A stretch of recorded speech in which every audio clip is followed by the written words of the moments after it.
8절까지의 말씀입니다. 창세기서 구약 71면에 있고요. 45장 1절로 8절.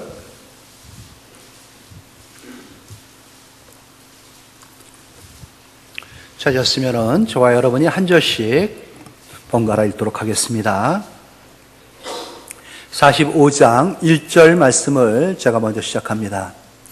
요셉이 시종하는 자들 앞에서 그 정을 억제하지 못하여 소리질러 모든 사람을 자기에게 물러가라 하고 그 형제들에게 자기를 알리니 그때에 그와 함께한 다른 사람이 없었더라.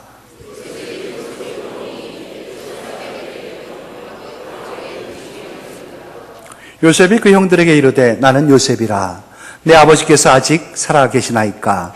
형들이 그 앞에서 놀라서 대답하지 못하더라.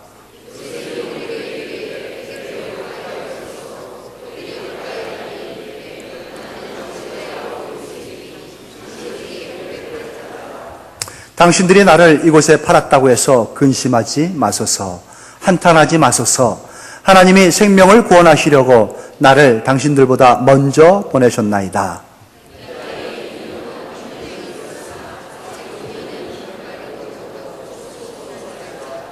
하나님이 큰 구원으로 당신들의 생명을 보존하고 당신들의 후손을 세상에 두시려고 나를 당신들보다 먼저 보내셨나니 그런즉 나를 이리로 보낸 이는 당신들이 아니요 하나님이시라. 하나님이 나를 바로에게 아버지로 삼으시고 그 온 집의 주로 삼으시며 애굽 온 땅의 통치자로 삼으셨나이다. 아멘. 생명을 구원하시기 위해서 하나님께서 하신 놀라운 그 섭리의 손길을 깨닫는 은혜의 시간 되시기를 축원합니다. 계속된 더위, 아주 폭염입니다. 이상기온이 계속되고 있죠. 여러분들 덕분에 저는 휴가를 잘 다녀왔습니다. 얼굴이 좀 탔죠? 좀 탔다 하더라고요. 뽀였던 얼굴이 좀 시꺼매졌습니다. 지난주에 8월 15일 광복절이 있었죠. 광복 벌써 68주년입니다. 우리 교회도 광복된 해에 시작됐으니까 68주년이 된 거예요, 벌써. 참, 교회가 더 뜨겁게 하나님의 사명을 감당해야 할 줄로 생각됩니다. 광복절, 참 기쁨의 날이었죠. 일본의 그 제국주의 팽창으로 말미암아 세계를 향하여 그들이 폭력을 휘둘 때 그들의 그 폭력성 거둘 줄 몰랐습니다. 지칠 줄 몰랐고요. 그들은 항복, 패전 생각도 안 하고 있었습니다. 그런데 8월 15일, 한 9일 전에 8월 6일 있죠? 밤새 태평양을 건너왔던 비행기 한 대 B-29기에 8월 9일 날 오전 8시 15분입니다. 여느 때와 똑같은 그날 아침 창공 높이 히로시마 상공에 떠있던 B-29기에서 60kg짜리의 폭탄 하나가 떨어졌죠. 일명 리틀보이 핵폭탄이었습니다. 그 작은 폭탄 하나가 떨어지자마자 섬광과 같이 불꽃이 일어나고요.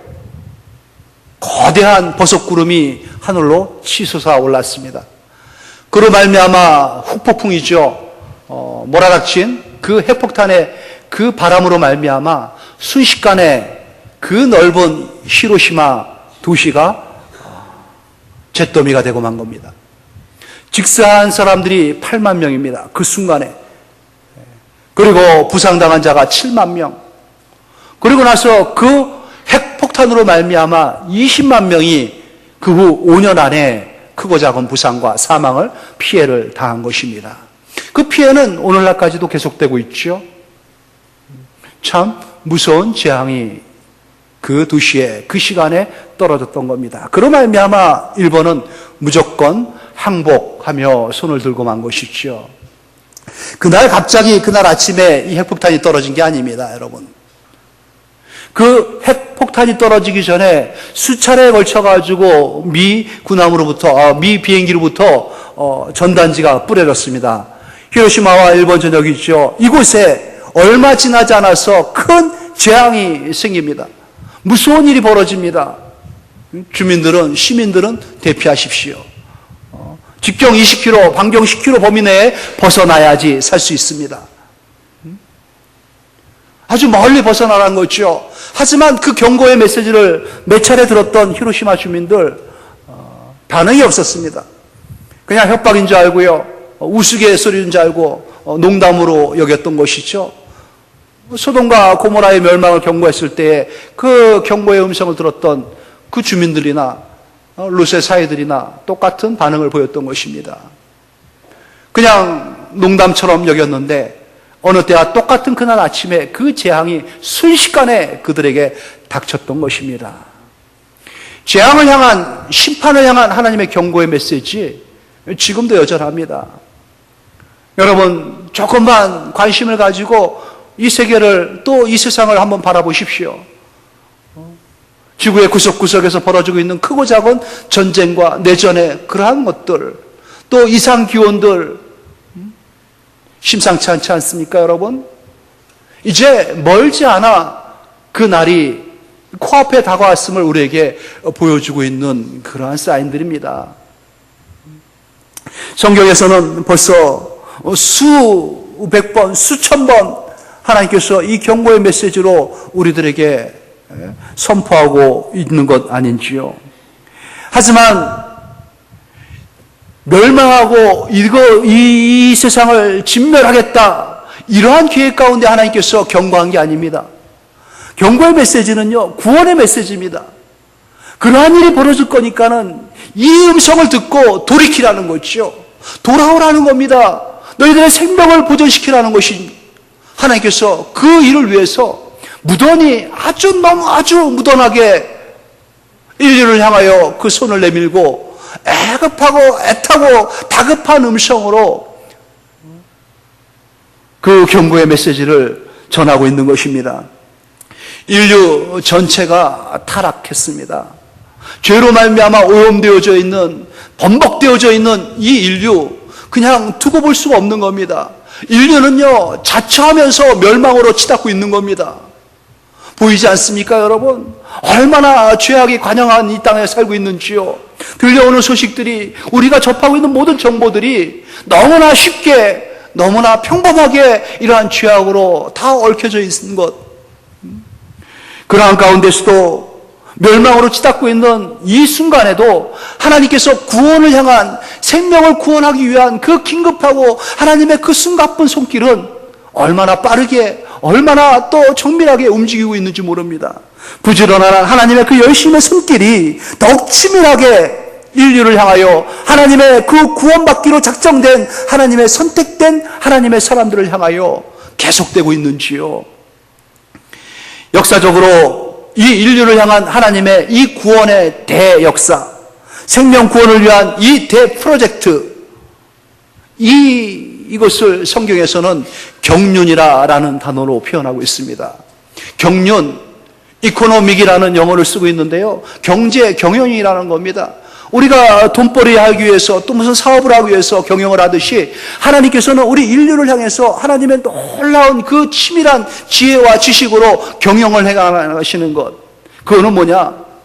생명을 구원하고자 한 것이죠. 하나님께서 어떻게든지 한 영혼이라도 구원하기 위해서 이 일을 계속해 나가신다는 겁니다. 아담의 타락한 그 순간부터 또 예수님께서 재림해서 이 땅에 다시 오셔가지고 심판을 행사하는 그날까지 하나님께서는 한 영혼이라도 더 구원하기 위해서 이 일을 진행해 나가시는 것입니다. 그 하나님께서 인류 구원을 향한, 생명을 구원하기 위한 그 첫 작업으로 한 사람, 아브라함을 주목했습니다. 창세기 12장 1절에 나오는 그러한 인물의 시작이죠.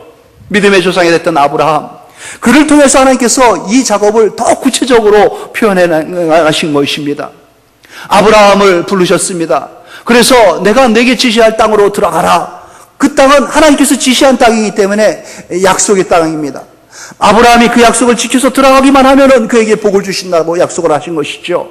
복의 근원이 되리라. 너는 복이 될지라 말씀하십니다. 내 이름을 창대하게 해주리라. 너로 말미암아, 너의 후손으로 말미암아 온 인류가 구원받을 수 있게끔 하겠다라는 약속을 이 아브라함에게 주신 것입니다.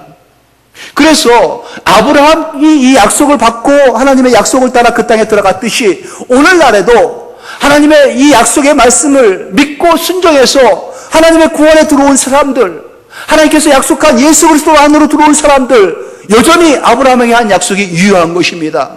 하나님께서 그들을 복의 근원 삼아 주시는 것이죠. 그들로 말미암아 복이 나가게 만드시는 것입니다. 이 땅을 축복하기 위하여 그들을 통하여 하나님께서 그 작업을 해 나가신다는 것이죠. 한 영혼이라도 구원하기 위해서, 한 생명이라도 더 구원 방식으로 올리기 위해서 그들을 사용하신다는 것입니다. 그들로 말미암아 천하 만민이, 그들을 알고 있는 모든 자들이 복을 받게 하기 위한 것이라는 것이죠. 가나안에 도착한 아브라함, 하나님의 약속을 믿고 도착했습니다. 하지만 아직 그 땅에서 이 구원의 하나님의 약속이 열매로 맺기에는 기다림의 시간이 필요했던 것이죠. 그 기다림의 시간 동안에 하나님의 약속한 이 백성 아브라함과 그 후손들이 이 가나안 원 주민들과 함께 어울려지면 안 되었습니다. 왜냐하면 가나안 주민들, 그곳에는 여전히 가나안 족속들이 우상을 섬기면서 타락한 모습으로 오염된 그 온상이 돼가지고 그 모습을 보이고 있기 때문에 그렇지요. 그들과 함께 할 수가 없는 것입니다. 그들과 어울려가지고 그들의 문화, 세상 풍속을 쫓아서는 안 되는 것이지요. 그들이 섬기는 우상을 이 약속의 자손들이 그대로 답습하고 받아들이면 안 되는 것입니다.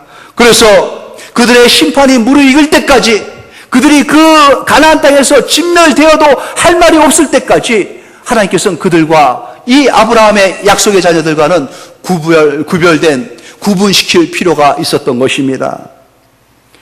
그들과 혼인을 해서 또 혼잡하게 해서는 안 되기 때문에 그런 것이죠. 그러한 목적으로 아브라함의 후손만 따로 보존시킬 필요가 있었기 때문에 하나님께서는 아브라함에게 처음부터 그러한 예언의 말씀을 하셨습니다. 어떠한 말씀을 하셨는지요? 창세기 15장 13절로 14절의 말씀에 보면요, 여호와께서 아브라함에게 이르시되 너는 반드시 알라. 내 자손이 이방에서 객이 되어 그들을 섬기겠고 그들은 400년 동안 내 자손을 괴롭히리니 그들이 섬기는 나라를 내가 징벌할지며 그 후에 내 자손이 큰 재물을 이끌고 나오리라. 이 아브라함에게 하신 약속의 말씀은 뭡니까? 이방의 객이 되겠다 하는 것은 이 가나안이 아니라 이 가나안에서 벗어나서 다른 곳에서 이방이 노릇할 것이고 그들에게 어려움을 당할 것이다. 그 기간은 400년이다. 하지만은 그 후에는 내 자손이 큰 재물을 이끌고 나오게 하리라. 우리는 금방 연상되지요. 이스라엘 역사 가운데 어떤 일이 있었는지. 애굽에서의 그 노예 생활입니다. 아브라함하고 하나님께서 약속을 맺을 때부터 하나님께서 예언을 하신 말씀이에요. 400년 동안, 그리고 16절에 보니까 내 자손은 4대 만에 이 땅으로 돌아오리니 이는 아모리 족속의 죄악이 아직 가득 차지 아니함이니라 하시더라. 이 아모리 족속, 가나안 족속의 죄악이 무르익지 않았기 때문에 지금 그들을 심판하게 되면 원망을 듣습니다. 그래서 400년이 지나가는 동안에 이 아모리 족속들은 죄악으로, 이 가나안 족속들은 죄악으로 관영해가지고 가득 차서 그들은 심판을 자처하는 그러한 이 심판의 대상이 되는 것이고, 그동안에 다시 이 가나안으로 돌아올 아브라함의 후손들은 이 애굽의 고센 땅이라는 기름진 땅에 뚝 떼가지고 보존돼가지고 그곳에서 혈통을 보존하고 믿음을 보존하고 신앙을 보존하면서 지켜질 필요가 있었다는 것이죠. 믿음의 혈통을 보존하기 위해서 하나님께서 이러한 계획을 짜신 것입니다. 앞으로 아브라함하고 약속하신 하나님께서 그 후에 있을 500년, 600년 후의 일들을 미리 예언하여 말씀하신 것입니다. 오늘 본문이 바로 그 내용이죠. 이제 400년을 이방의 객이 되기 위해서 나가기 위하여 준비되는 그 기간, 준비되는 그 과정, 이들이 애굽 땅으로 내려가기 위해서 어떠한 과정을 통해 가지고 그 애굽 땅으로 내려갔는지, 이 가나안에서 아브라함의 후손들이 어떻게 해서 애굽 땅에서 시작하게 됐는지 그 과정을 소개하는 것이 요셉의 이야기입니다. 우리가 잘 알고 있는 것이죠. 참 하나님의 이 계획은, 이 인류 구원을 향한, 생명을 구원하기 위한 하나님의 계획은 참 치밀하십니다. 아주 섬세합니다. 그리고 또 굉장히 웅장합니다. 거대하시고요. 거시적으로 또 미시적으로 모든 것을 넘나들면서 아주 완벽하게 하나님께서는 이 계획을 짜 나가시는 것을 우리는 볼 수 있습니다. 요즘 명품들 좋아하시죠? 우리 교인들은 그런 분 없죠. 세상 사람들은 이 핸드백 하나로 자기의 자존심이 다 걸려있는 것 양 아주 목숨 걸고 비싼 명품 살려고 노력을 합니다. 여러분들은 뭘 들어도 다 멋있어요. 또 우리 그 젊은 남자들 보면은 핸드백 대신에 뭘 갖고 꾸미는지 압니까, 여러분? 시계를 또 그렇게 선호하더라고요. 명품 시계 하나 차려고 아르바이트 해가지고 번 돈 가지고 그거 참 시간만 알려주면 되는 걸 왜 그렇게 목숨 걸고 찰라 하는지 모르겠어요. 옛날에 어렸을 때 시계 뚜껑을 열어가지고 그 안에 들여다봤던 그 기억들이 있습니다. 그 안에 보면은 참 조그만 그 공간 안에 어떻게 그렇게 많은 부속들이 많이 들어가 있는지, 큰 또 작은 그러한 톱니바퀴들이 맞물려 돌아가죠. 아주 치밀하게, 일사불란하게 어떤 한 부속도 소외됨 없이. 그런데 그 크고 작은 톱니바퀴들이 돌아가면서 하는 일이라는 것은 이 시간을 돌리는 겁니다. 시계를 맞추는 거 아니겠습니까? 그 한 가지 목적을 놓고 크고 작은 이 톱니바퀴들이 서로 맞물려서 돌아가고 있습니다. 하나님께서 인류 구원을 위한, 하나님께서 한 생명을 구원하기 위한 하나님의 그 계획은요, 이 경륜은요, 아주 클 뿐만 아니라 또 아주 섬세하게 다루어지고 있는 것 우리는 알고 있어야 됩니다. 하나님께서 이 아브라함을 통해 가지고 이 구원의 계획을 세우셨을 때에는 앞으로 400년 후 어떤 일이 있을지를 말씀하셨지만은 또 그 전에 이 아브라함의 후손들이 이 가나안에서 애굽으로 들어가기까지 또 얼마나 또 정밀한 일이, 세밀한 일이 벌어지고 있는지 모릅니다. 아브라함이 부름을 받았을 때가 75세였어요. 그리고 후손을 약속해가지고 그 후손을 본 게 25년 후인 100세 때에 이삭을 낳지 않습니까, 여러분? 25년을 기다려가지고 겨우 아들 하나 낳은 겁니다. 창대하리라 했는데 겨우 아들 하나 낳았어요. 근데 그 아들 이삭이 또 후손을 본 게 40세에 결혼해가지고 60세에 무려 20년 기다려가지고 쌍둥이 둘을 낳습니다. 에서와 야곱이죠. 다 알고 계시지 않습니까? 그리고 그 야곱이 우여곡절을 다 겪어가지고 지금 조금 있다가 이제 이 애굽에 들어와가지고 바로 앞에 섰을 때 야곱의 나이가 몇 살인지 압니까? 내가 나그네의 길의 세월이, 내 나그네의 길의 세월이 130년이니이다 하면서 이 애굽의 바로 왕 앞에 자기 나이를 소개합니다. 아시죠, 여러분들? 130년이라는 거예요. 그러면은 야곱의 나이 130, 또 야곱을 낳기까지 이 이삭의 나이 60, 그리고 이 이삭을 낳기까지 25년 다 합치면요, 하나님께서 오늘 아브라함에게 네 후손이 이방의 객이 되리라, 그리고 거기서 400년이 있으리라 말씀하신 게 그 전에 벌써 200년 전에 그러한 약속을 하신 거예요. 200년 후에 이제 이방의 객이 되려고 들어가는 거예요. 400년을 준비하려고 들어가는 겁니다. 그러면은 아브라함하고 생명을 구원하기 위해서 하나님께서 하신 약속이 유효하기 위해서 몇 년의 세월이 필요한 겁니까? 출애굽이 될 때까지 벌써 600년이에요. 600년. 그러고 나서 또 수천 년의 세월이 흘러고 나서 2000년의 세월이 있죠. 예수님께서 이 땅에 오셨어요.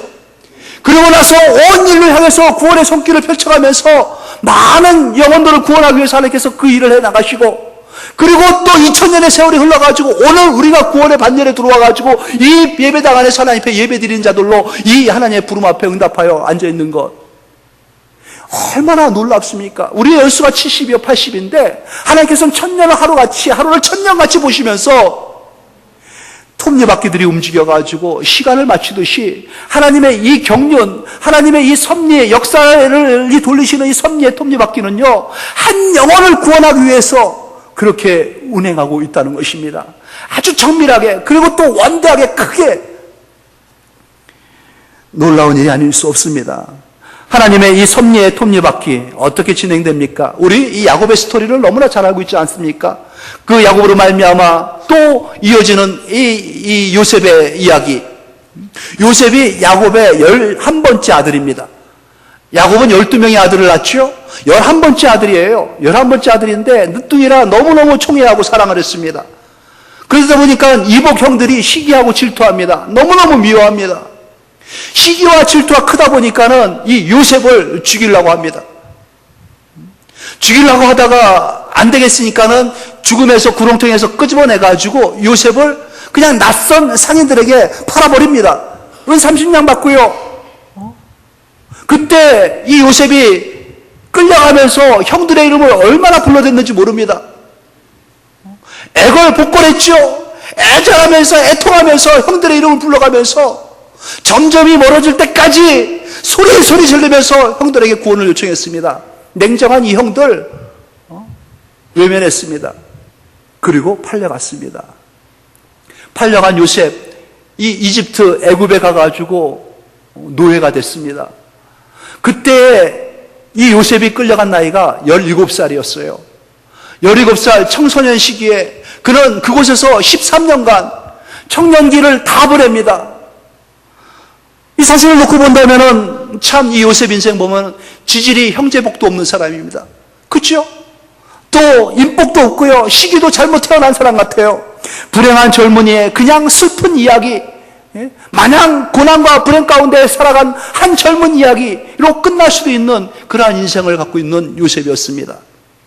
그러나 그의 나이 30세 때에 이방에서 애굽 땅에서 종노릇한 지 또 억울하게 옥살이한 그 세월 13년 후에 그는 신분이 급상승합니다.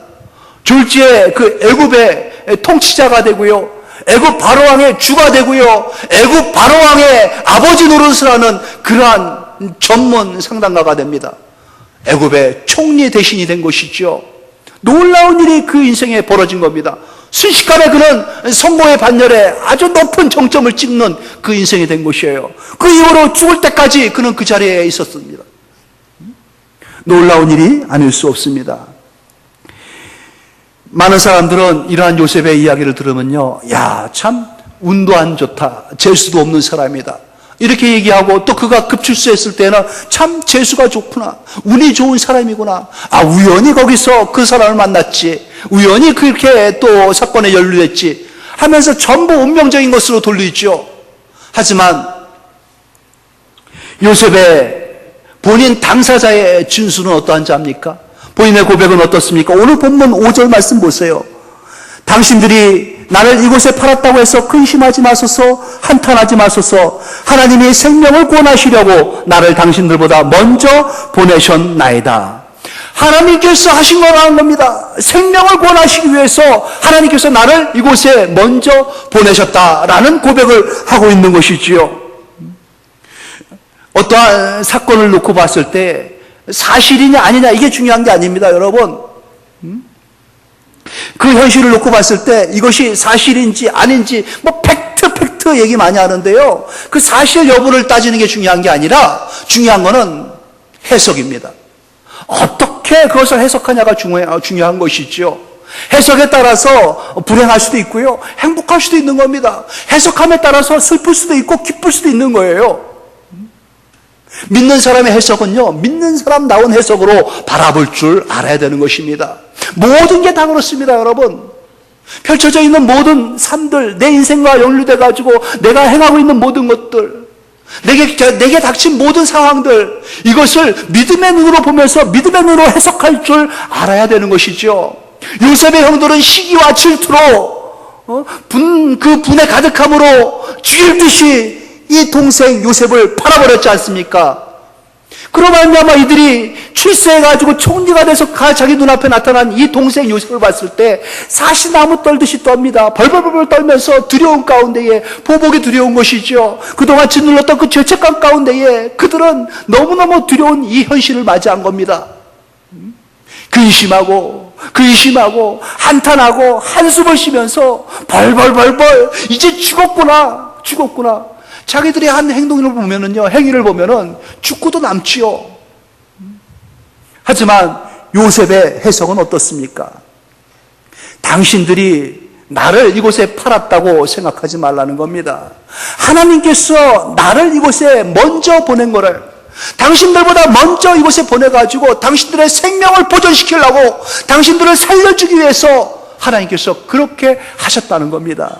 이것이 바로 믿는 자의 해석인 것입니다, 여러분. 그렇게 큰 일, 그렇게 큰 어려움, 큰 고난, 실패, 좌절, 낭망, 여러분 세상 사람의 눈으로 바라보지 마시기 바랍니다. 믿음의 눈으로 바라보십시오. 크고 작은 그 톱니바퀴, 하나님께서 섭리의 톱니바퀴 한 영혼을 구원하기 위해서, 한 영혼을 보존하기 위해서 운행하고 있는 그 놀라운 섭리의 손길 안에서 나를 바라볼 줄 알아야 되는 것입니다. 그러기에 이제 성도 여러분, 믿음의 사람의 입에서는요, 절망이라는 단어는 던져버려야 됩니다.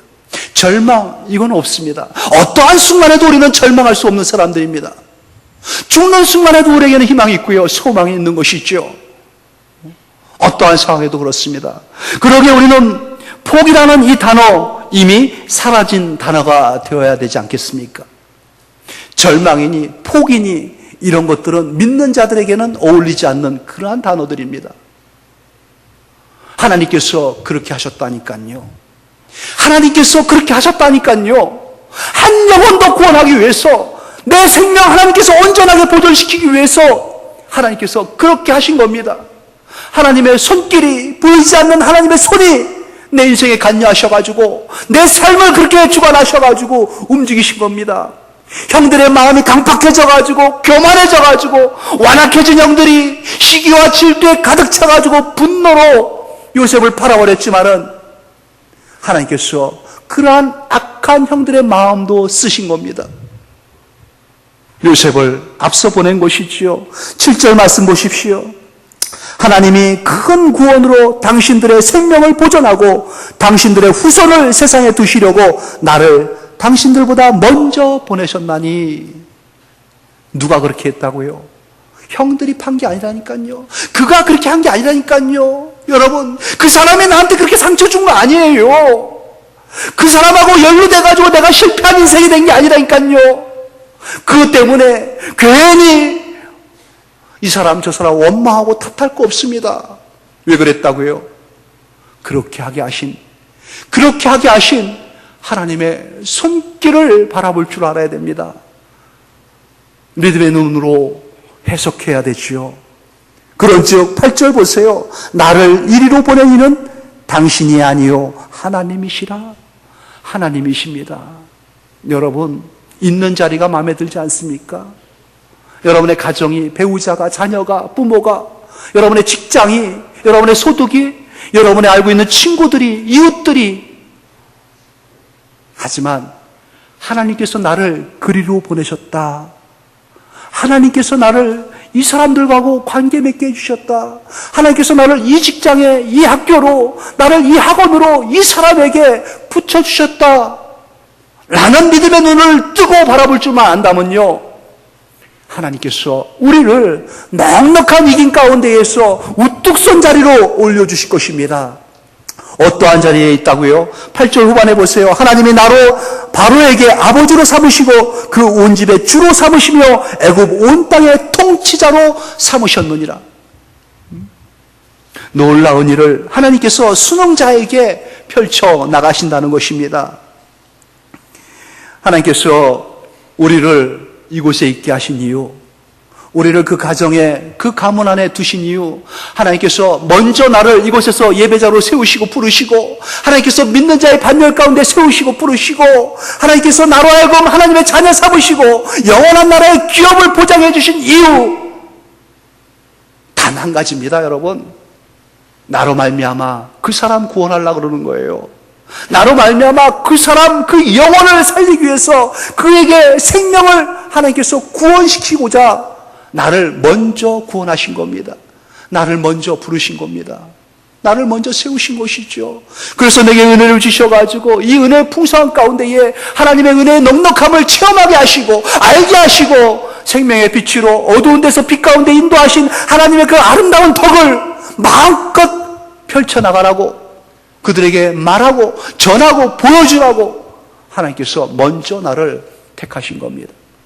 이제 아셨죠, 여러분? 그 직장 하나님이 주신 직장입니다. 충성하십시오. 상사에게 충성하시고 일에 성실하십시오. 최선을 다하십시오. 세상 사람 같지 않은 모습으로. 그럴 때에 그곳에서 하나님께서는 하나님의 영광을 나를 통하여 드러냅니다. 그 학교, 그렇게 나쁜 학교 아닙니다, 여러분. 하나님께서 보내주신 곳이에요. 여러분 배우자 하나님이 맺어주신 분입니다. 최고의 선택되어진 자입니다. 왜 그런지 아세요? 나를 통해서 구원하라고, 그 생명 다시 하나님 앞에 돌아오게 하라고 하나님께서 나에게 그 기회를 주신 겁니다. 그러기에 여러분 알고 있는 모든 사람들, 여러분과 관계 맺고 있는 모든 사람들, 그 사람들은 이 세상에서 단 한 번의 기회를 얻은 겁니다. 여러분을 통해서 구원받을 수 있는 기회. 나 아니면 안 됩니다. 여러분 아니면 안 됩니다. 여러분이 꼭 그 사람에게, 그 직장에게, 그 학교에, 그 학원에 필요하기에 하나님께서 그때 그곳에 여러분을 두신 거죠. 우리의 사명입니다. 평생 우리가 붙잡고 가야 할 사명입니다. 나를 통해서 하실 일이 하나님이 계신 거예요. 600년, 200년을 놓고 하나님께서는 이 거대한 구원의 섭리의 수레바퀴를 돌리고 계시는 겁니다. 그 안에서 내가 하나님 앞에 쓰임받는 자도, 하나님 앞에 참으로 소용되는 자로 그렇게 살아가야 되는 것 아니겠습니까?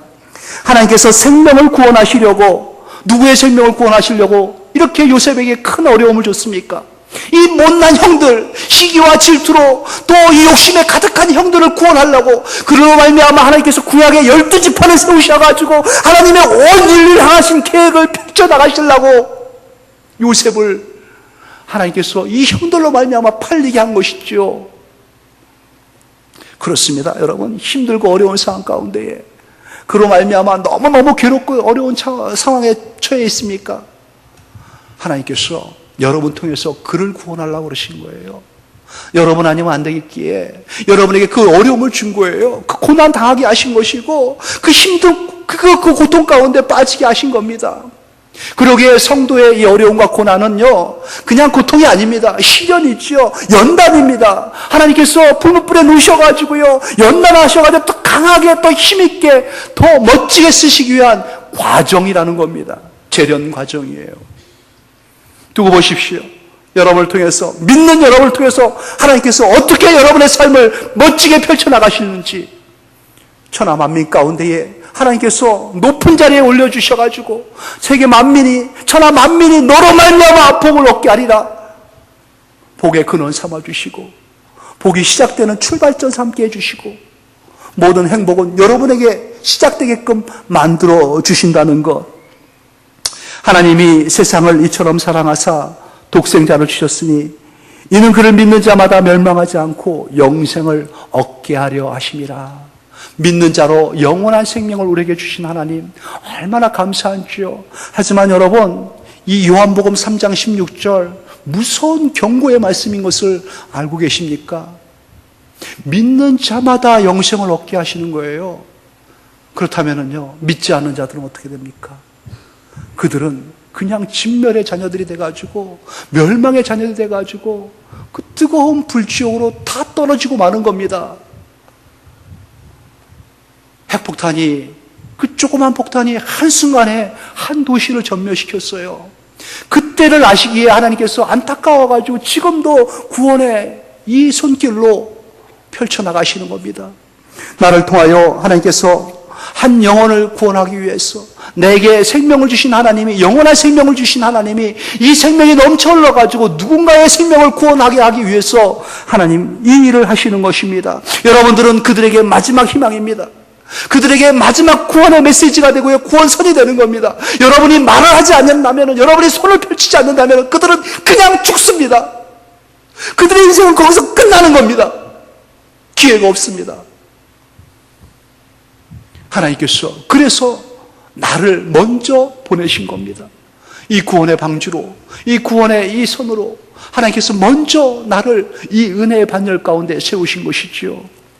저와 여러분, 우리 영암교회 할 일은 분명합니다. 사명이지요. 우리 평생 가지고 와야 할, 68년이 아니라 680년의 교회사를 세운다 한다 할지라도 한순간도 놓치지 말아야 될 교회의 사명은 바로 이겁니다. 영혼을 구원하는 것, 생명을 살리는 것, 그러기 위해서 우리가 존재하는 것입니다. 하나님의 거대하시고 세밀하신 그 섭리의 톱니바퀴를 생명구원의 경륜에 맞추셔가지고 돌리고 계십니다. 이러한 믿음 하에 여러분, 오늘 하루도, 한 주도, 또 한 달도, 이 뜨거운 여름도 또 남은 얼마 남지 않은 2013년, 또 우리의 남은 인생도 영혼 구원, 생명 구원에 초점을 맞춰가지고 움직여야 됩니다. 하나님 앞에 순응하는 역사 펴나갈 때요, 하나님께서는 우리를 통하여 하나님의 역사를 써 나가시는 것입니다. 복된 인생 되기를 축원합니다. 복이 되는 인생 되기를 축원합니다. 여러분, 복이 되십시오. 많은 자들에게 이 생명의 복을 흘러보내주는, 그들에게 전해주는 복된 인생, 하나님의 언약이 성취되는 그러한 인생들 되시기를 우리 주 예수님의 이름으로 축원합니다. 하나님 아버지, 은혜를 감사합니다. 왜 내가 이때에 이곳에 있는지 이제 이유를 알았습니다. 생명을 구원하기 위해서, 한 영혼 살려내기 위해서 나를 사명자로 이 땅에 보내주신 하나님, 이 사명 놓치지 아니하고 우리 평생 마음에 새기며 가겠습니다. 잘 박힌 목과 같이 하나님의 놀라운 생명 구원의 섭리에 순응하면서 하나님 살기를 결단하는 우리 모두가 되게 하시고, 성령님 도와주셔서 이 선한 도구로 사용됨이 기쁜 우리의 인생 되게 하게 하여 주시옵소서. 감사하며 우리 구주 예수님 이름으로 기도합니다. 아멘.